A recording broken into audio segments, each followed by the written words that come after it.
Irmãos queridos, o orgulho é uma fortaleza impenetrável. Este salmo que nós acabamos de ler é um salmo de instrução, é um salmo didático, é um salmo de instrução, portanto não é um salmo de retaliação.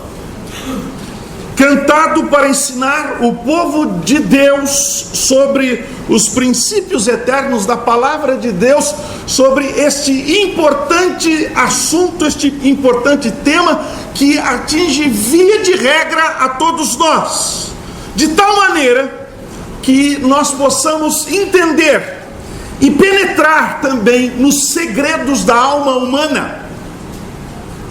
Nos é apresentado como uma advertência, mas nos é apresentado num tom de encorajamento. Davi é o compositor deste salmo.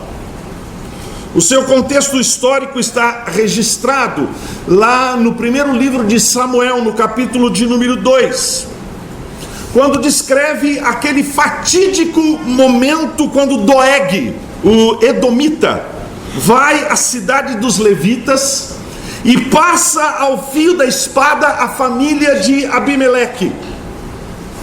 Assassina naquele mesmo dia covardemente 85 sacerdotes, homens de Deus. E Davi o descreve como um homem orgulhoso, maligno, arrogante, que recebeu poderes dados pelo próprio rei Saul para fazer o que fizera. E lendo este salmo, nós somos tentados a afirmar de imediato que este salmo se refere a uma determinada pessoa. E nós ficamos até mesmo nos sentindo um pouco confortáveis quando nós lemos o título deste salmo. Eu sei quem é aquela pessoa a qual Davi se refere.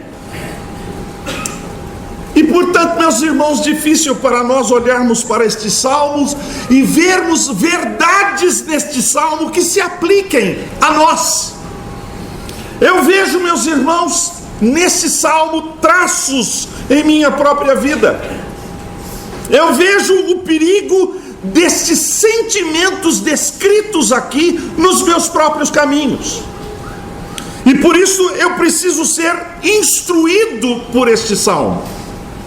Se não fosse assim, nós tomaríamos a Bíblia como um mero registro histórico que não tem nada a ver conosco hoje, que descreve personagens do passado, sentimentos que eles experimentaram no passado, mas a Bíblia deixa de ser para mim um livro que é, na verdade, a própria palavra de Deus falando pelo Espírito de Deus ao meu coração.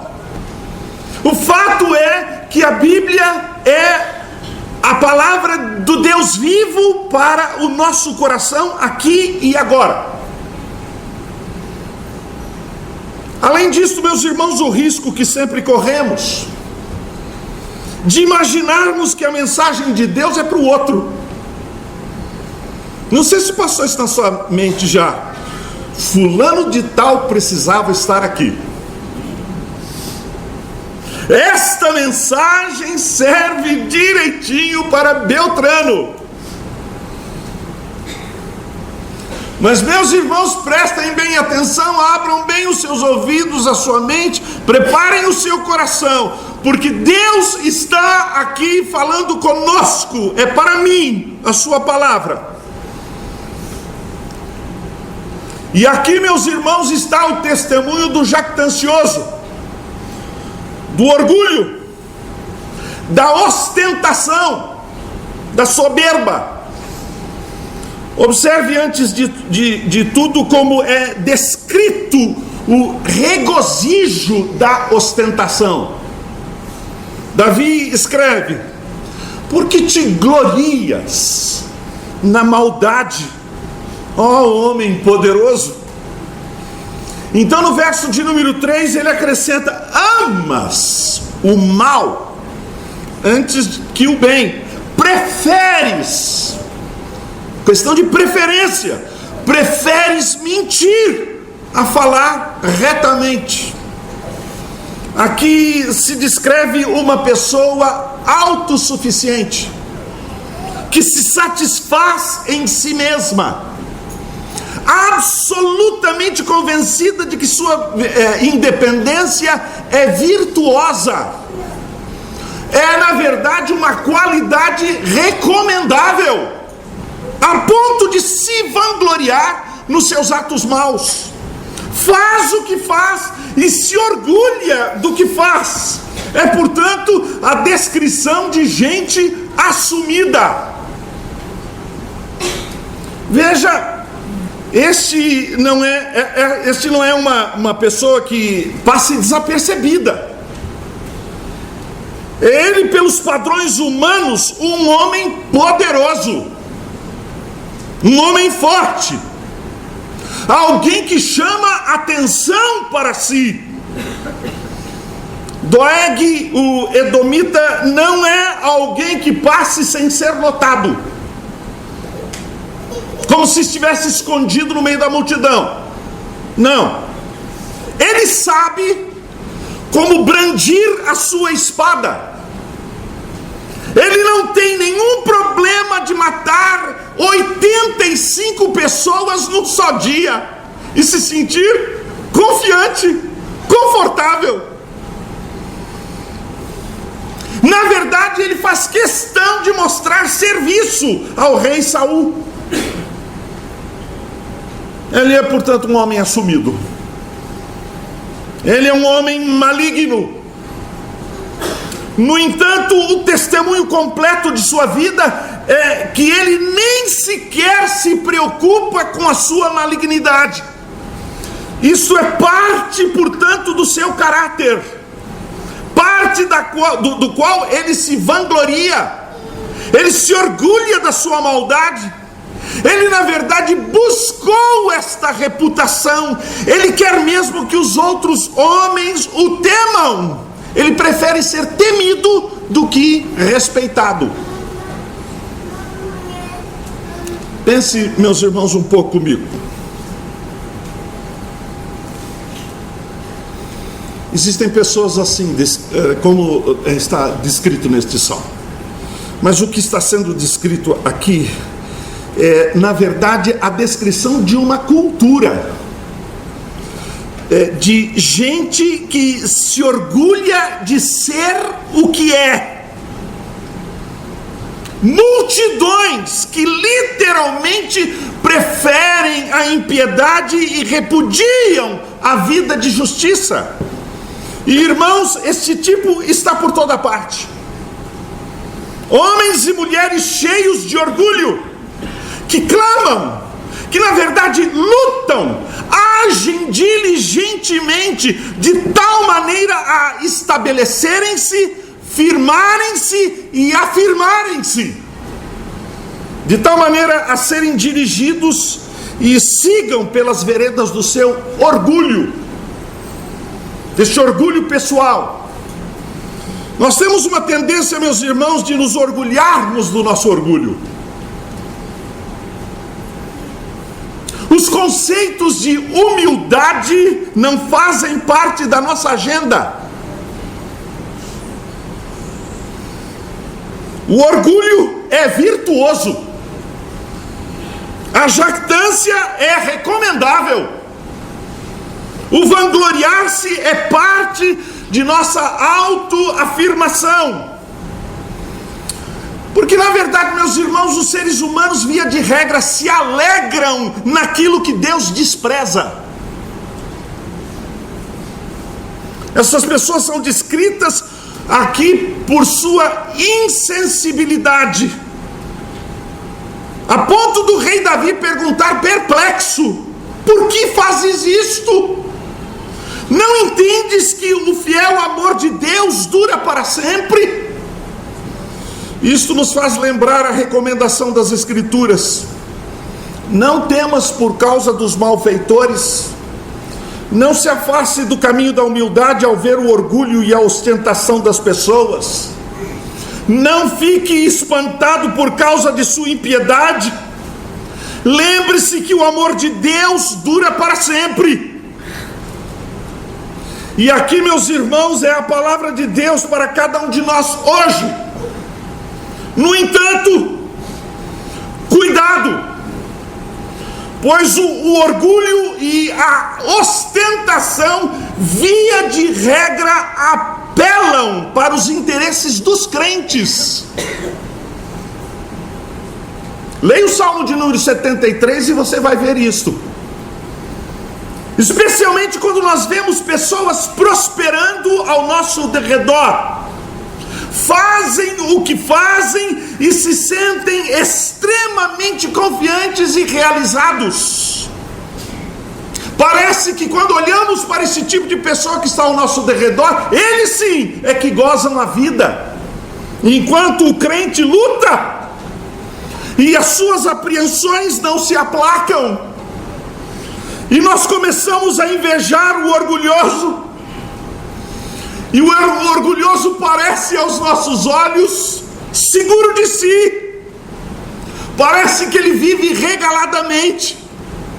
A sorte está do lado de quem vive sem Deus.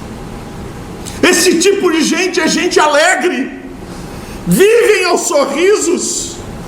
Falam despreocupadamente, se orgulhando dos seus feitos maus. Contam vanglória das suas sujidades. Observe, meus irmãos, a descrição da depravação colocada no verso de número 2 deste salmo. Aqui é que a malignidade é exposta.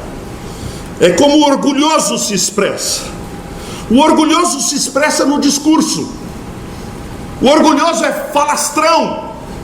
Ele é fanfarrão. Ele ocupa o centro da conversa. A tua língua, diz o texto, urde planos de destruição. É qual navalha afiada, ó praticadora de enganos. E você observa de imediato que a Bíblia nem sempre trata destes temas complicados e difíceis de maneira polida. Nem sempre a Bíblia trata com diplomacia estas coisas. No entanto, nós devemos nos lembrar, é Deus que está falando aqui através da pena de Davi. A tua língua urde planos de destruição. A Bíblia tem muito a dizer a respeito do poder das nossas palavras, meus irmãos. As palavras trazem vida, ou as palavras produzem morte. Jesus mesmo afirmou que é do coração ímpio que procedem ímpias palavras. Elas são de fato procedentes de um coração moldado, de um coração governado pelo orgulho. Por isso que Davi diz, é qual navalha afiada. Então usa-se a navalha para cortar de uma forma metódica, vagarosamente, calculadamente. Corta e deixa cicatrizes profundas. E assim é com as palavras. As palavras dilaceram mais profundamente do que as aflições impingidas ao nosso corpo. Cicatrizes profundas pelas palavras que ouvimos, quem sabe, dos nossos pais, que guardamos pelo resto da vida. Palavras que nós dissemos para a nossa esposa.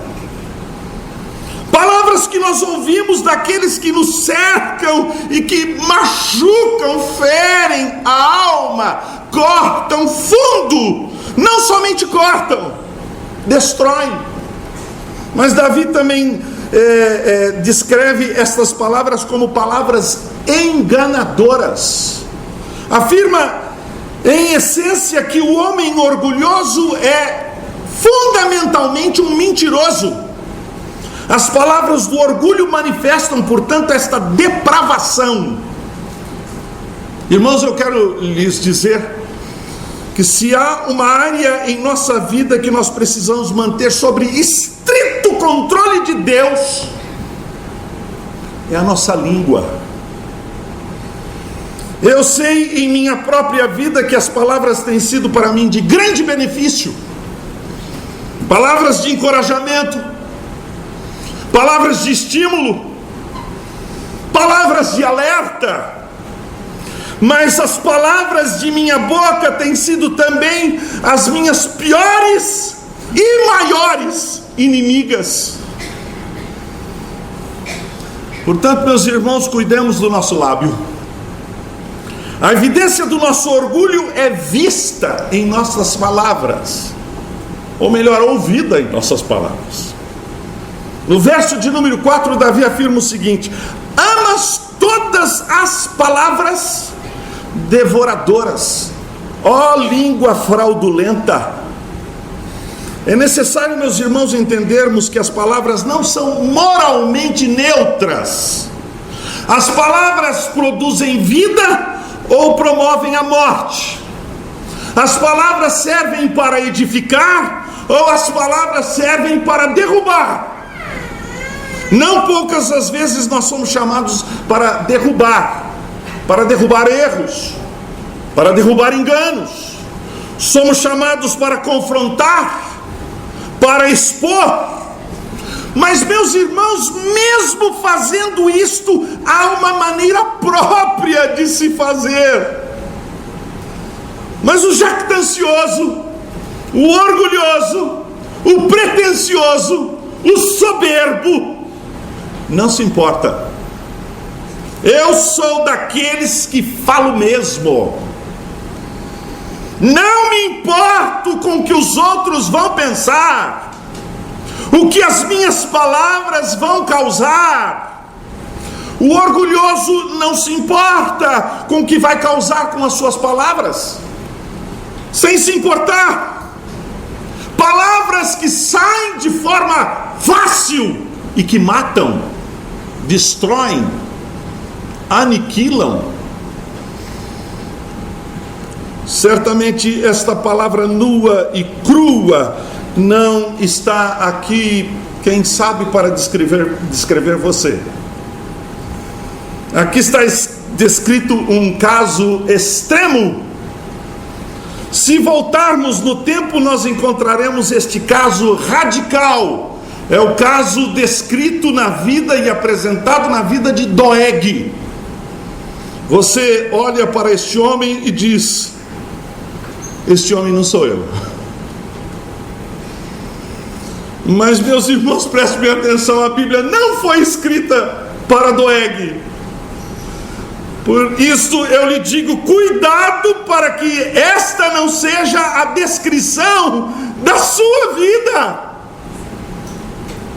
O nosso coração enganoso é que nos faz falar e viver desta forma. O orgulho procede do nosso coração enganoso.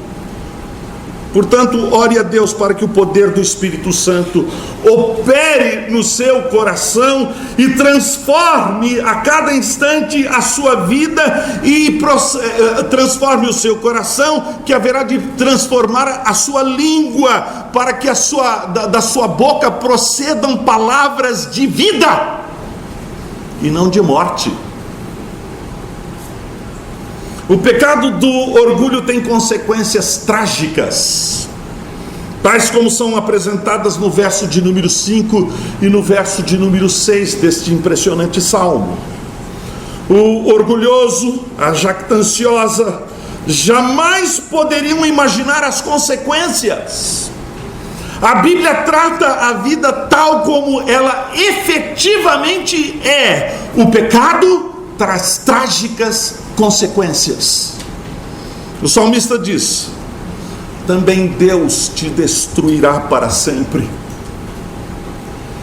Orgulhoso, vaidosa, ouça isto. Talvez você esteja aqui rindo de tudo isto. Você desconfiante: que isto? Eu creio em Deus. Eu creio que Deus é bom. Eu creio que Deus não vai me condenar. Mas você que não tem, portanto, o poder nem o direito de determinar quem é Deus, de criar um Deus de acordo com a sua própria escolha, Deus é santo. Sim, Deus é um Deus de todo amor. A sua bondade dura para sempre. Deus é um Deus misericordioso, gracioso, compassivo, paciente. Mas não sei se vocês se lembram, no domingo passado nós estamos falando a respeito da morte. Há um limite. Há um limite. E neste limite Deus agirá com o orgulhoso. Deus fará a sua obra na vida dos soberbos, dos arrogantes.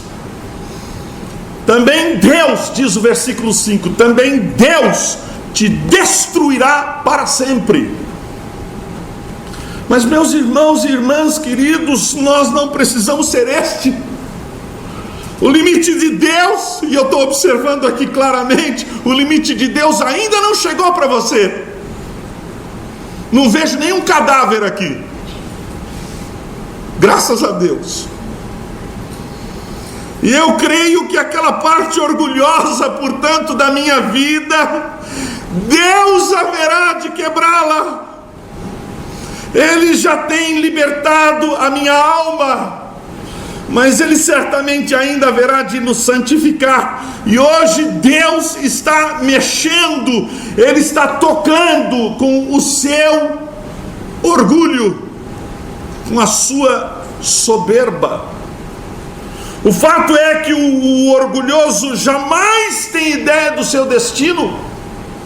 Também Deus te destruirá, diz o salmista, para sempre. Há de arrebatar-te, arrancar-te, extirpar-te. Meus irmãos, observe o seguinte: aqui está uma indicação de onde está a confiança do orgulhoso. O orgulhoso confia imensamente em si mesmo, mas além de confiar em si mesmo, ele confia imensamente, sabe no quê? Nos seus bens. Ele imagina que vai viver para sempre. Na verdade, todas as religiões do mundo, exceto o cristianismo bíblico, estão enraizadas no orgulho humano.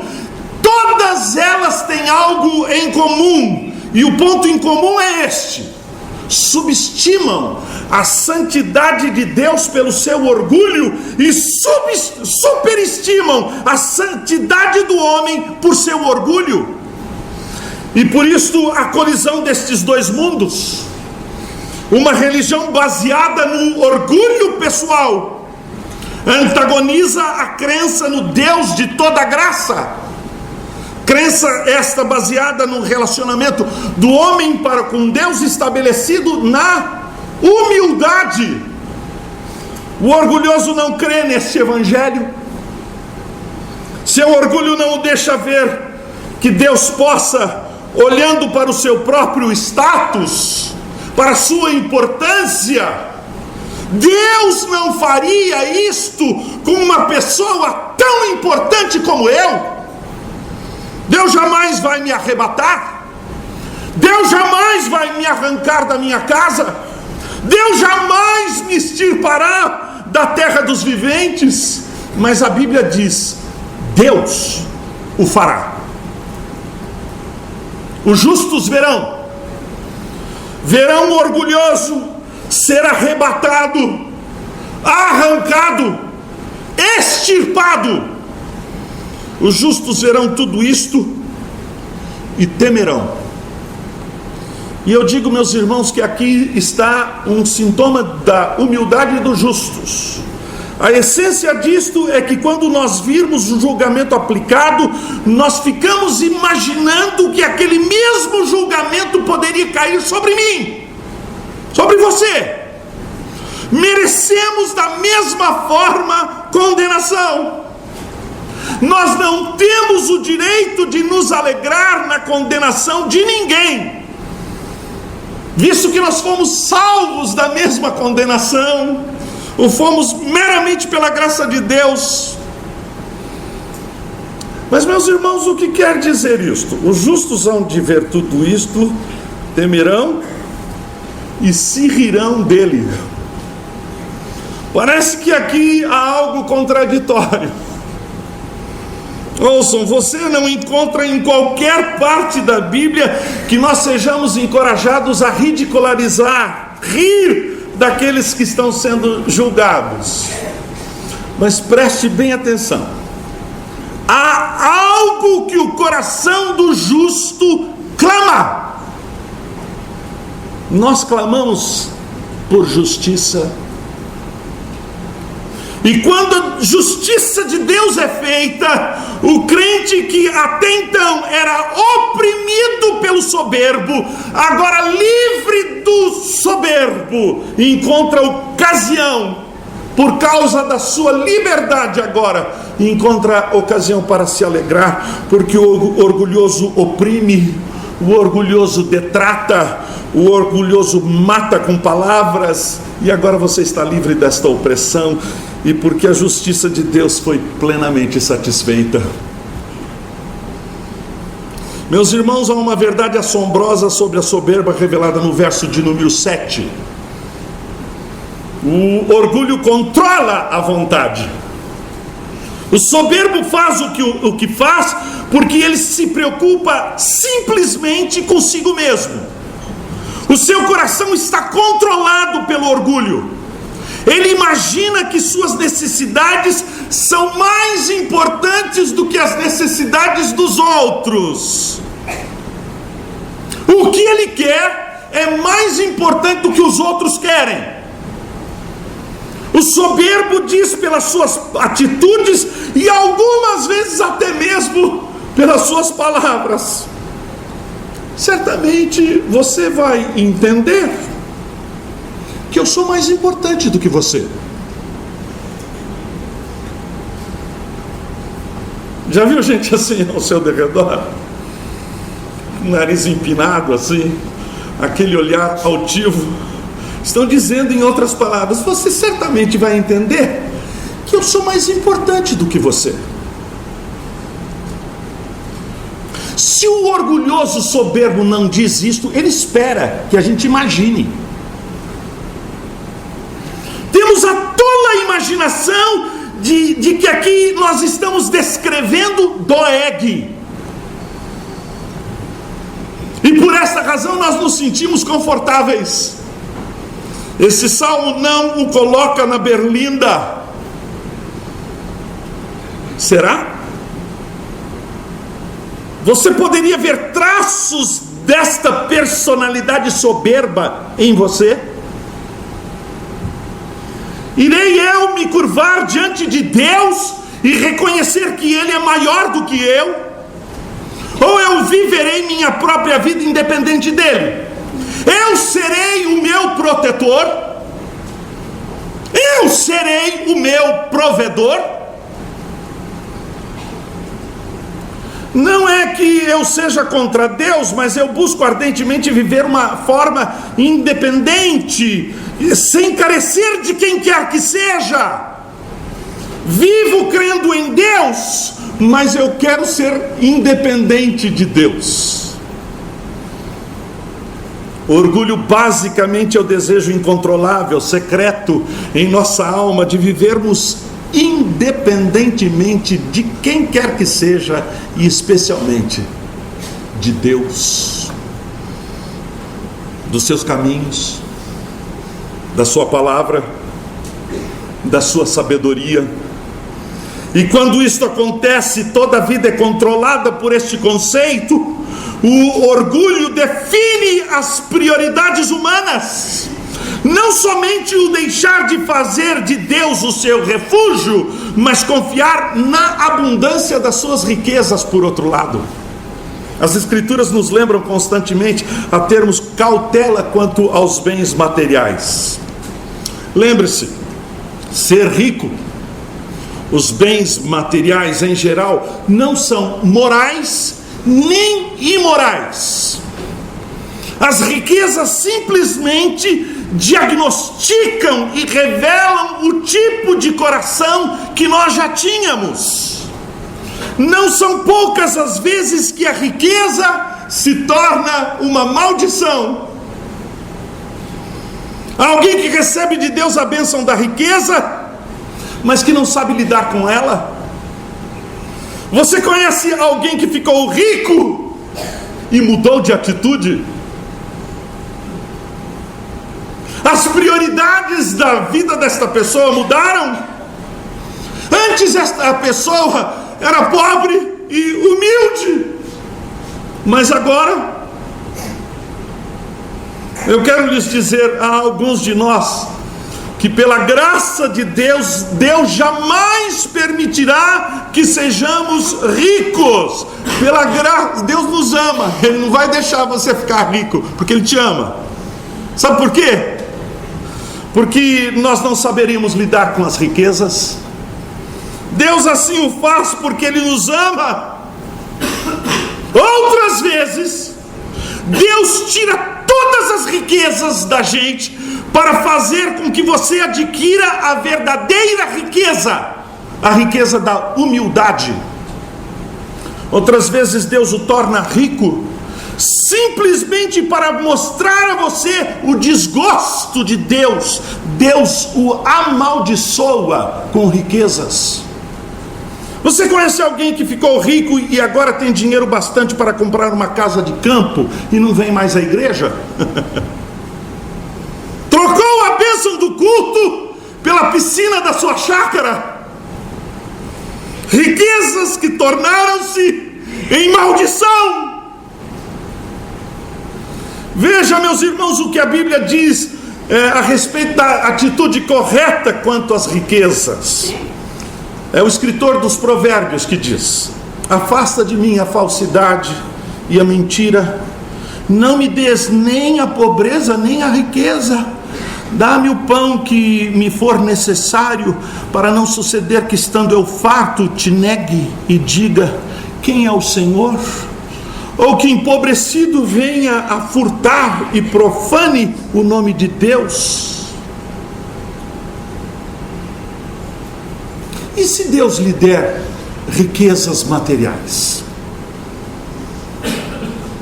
você seria capaz de dizer a Deus: Deus, eu te agradeço pelas riquezas que tu colocastes nas minhas mãos, assim eu as coloco nas tuas mãos para a glória do teu nome e a extensão do teu reino e a pregação do evangelho e o bem do meu próximo. Eu o encorajo a dizer como Paulo disse: aprendi a estar contente em toda e qualquer situação. Aprendi a viver na abastança ou na pobreza. Tudo posso naquele que me fortalece. Irmãos queridos, como triunfar sobre o orgulho? Finalmente os versículos de número 8 e 9. Davi diz o seguinte: eu sou como a oliveira verdejante na casa de Deus. Veja algumas coisas importantes nesta figura usada aqui por Davi. Primeiro, nenhuma árvore planta-se a si mesma. Por isso ela não pode vangloriar-se de si mesma. Todas as árvores foram plantadas por algo ou por alguém. Elas são produto do esforço de alguma coisa fora de si mesma. Jamais elas dirão de si mesma: bem, eu estou aqui. Aqui você perceberá o esforço dos meus ramos. Veja como pipocam os meus frutos. Os meus frutos começam a aparecer prontos, maduros, carnudos. E a árvore diz: veja o que eu fiz. Meus irmãos, esta parábola é tola, mas não é menos tolo do que você se postar diante de Deus e dizer: veja o que eu fiz. Observe, a graça nos livra de focalizarmos em nós, de nos focalizarmos em nós mesmos, como se fôssemos a fonte e o fim de todo o bem que frutifica em nossa vida. É por isso que Davi diz: eu sou uma oliveira verdejante. Oliveira é simbolicamente indicativa de bênçãos de Deus e de como Deus preserva estas árvores. É uma árvore que dura milênios. Já vi uma assim, com mais de 3.000 anos, uma árvore. É uma árvore que, ainda que velha, frutifica, continua frutificando, que produz remédio para a saúde de muita gente, produz óleo, e o óleo é, nas escrituras, símbolo de alegria. Mas Davi acrescenta alguma outra coisa: eu sou como a oliveira verdejante na casa de Deus. Davi fala da longevidade, da alegria, da saúde, e responde o porquê ele não vive uma vida soberba, de orgulho. Sabe por quê? Porque ele não precisa provar nada, ele não precisa impressionar absolutamente ninguém. Ele está plantado na casa de Deus, e isto mostra o favor de Deus para com ele. Favor, graça, nada de obrigação. Obrigado, obrigado, obrigado, não mais obrigado, mas gratidão, gratidão. Eu fui aceito por Deus. Deus não me tolera, mas Ele é uma oliveira de Deus, uma oliveira que Deus plantou na sua própria casa, planta dileta, amada, de graça por Deus. Deus está cuidando desta árvore, e por isso esta árvore é verdejante. Deus o tomou para si. Deus vestiu você com o manto da justiça. Este Pai amou a você de tal forma que matou um novilho cevado. Foi Deus que colocou anel no seu dedo, sandália nos seus pés, e disse a você: vamos ter uma festa. Meu filho estava perdido e foi achado, estava morto e agora vive. Vamos celebrar. Irmãos, andaríamos como mendigos, maltrapilhos, dizendo: alguém tem piedade de mim, alguém me ajude, alguém poderia me fazer feliz, alguém pode dizer para mim que eu sou bom o bastante. Entenda, o Evangelho de Jesus Cristo o liberta da necessidade de uma constante aprovação dos outros. Você está livre. Você deixou de ser aquele que compra uma roupa cara com dinheiro que você não tem para fazer inveja a quem você não gosta. Não! Você foi aceito por Deus. Deus o plantou na sua casa. A segunda coisa é o triunfo sobre o orgulho. Confio na misericórdia de Deus para sempre, e eu confio na fidelidade do amor de Deus que permanece para sempre. Veja o contraste: o orgulhoso sempre precisa colocar os outros abaixo, diminuir os outros, para que ele possa se exaltar. O crente que já venceu a fortaleza do orgulho e sabe: Deus me ama, e em Deus há uma abundância de amor. O amor de Deus jamais vacila, jamais diminui, nem mesmo aumenta. O amor de Deus para você é superabundante. E você me pergunta: e quando eu faço o mal? Deus continua amando você com a mesma intensidade. Ele odeia o que você faz, mas Ele ama você. e isto jamais mudará. E quando eu faço o bem, será que o meu amor acelera o amor de Deus? Jamais. Deus jamais poderá amar você mais do que Ele já o amou no Calvário. Deus já deu provas do seu amor pelo fato de ter Cristo morrido por você, sendo você ainda pecador. Você era um renegado, rebelde, e Deus não o destruiu. Pelo contrário, Ele foi em sua busca, Ele o encontrou, Ele o transformou, Ele o salvou. Portanto, meus irmãos, nós não precisamos mais impressionar a Deus. Não precisamos mais mostrar a Ele o quão bom nós somos. Deus nos conhece assim como nós somos, e Ele nos ama assim como nós somos. Todo bem que porventura viermos a realizar, é Deus que realiza em nós tanto o querer quanto o efetuar. Será que eu posso perder a salvação?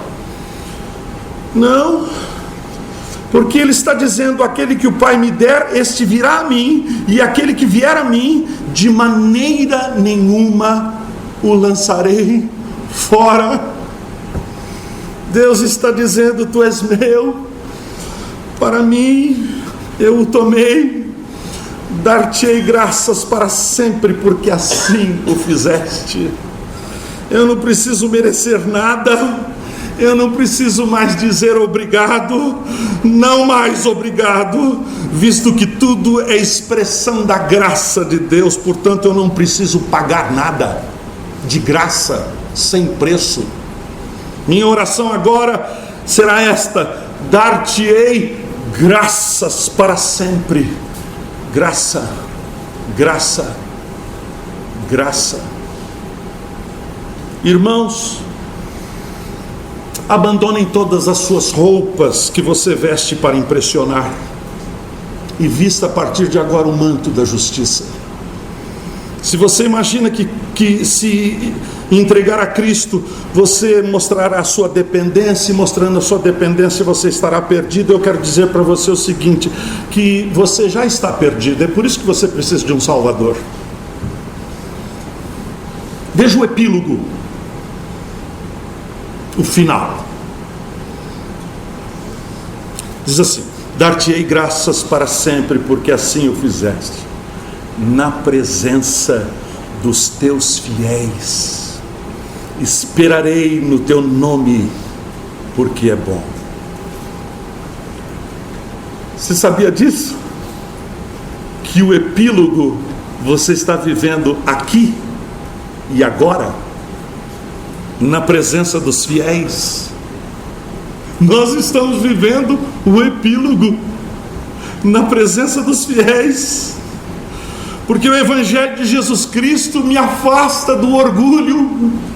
Na presença dos fiéis, o lugar do culto a Deus é lugar para que nossa jactância seja mortificada, o nosso orgulho seja anulado, a nossa soberba aniquilada. Sabe por quê, meus irmãos? Porque aqui todo mundo é igual. Todos nós aqui somos carentes. Todos nós aqui somos dependentes.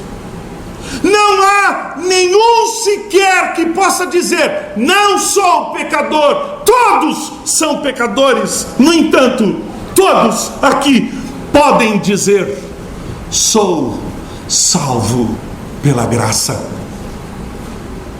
Davi então decide: eu não responderei o orgulho, a soberba destruidora de Doeg, com soberba, orgulho, pretensão. Eu esperarei no nome do Senhor.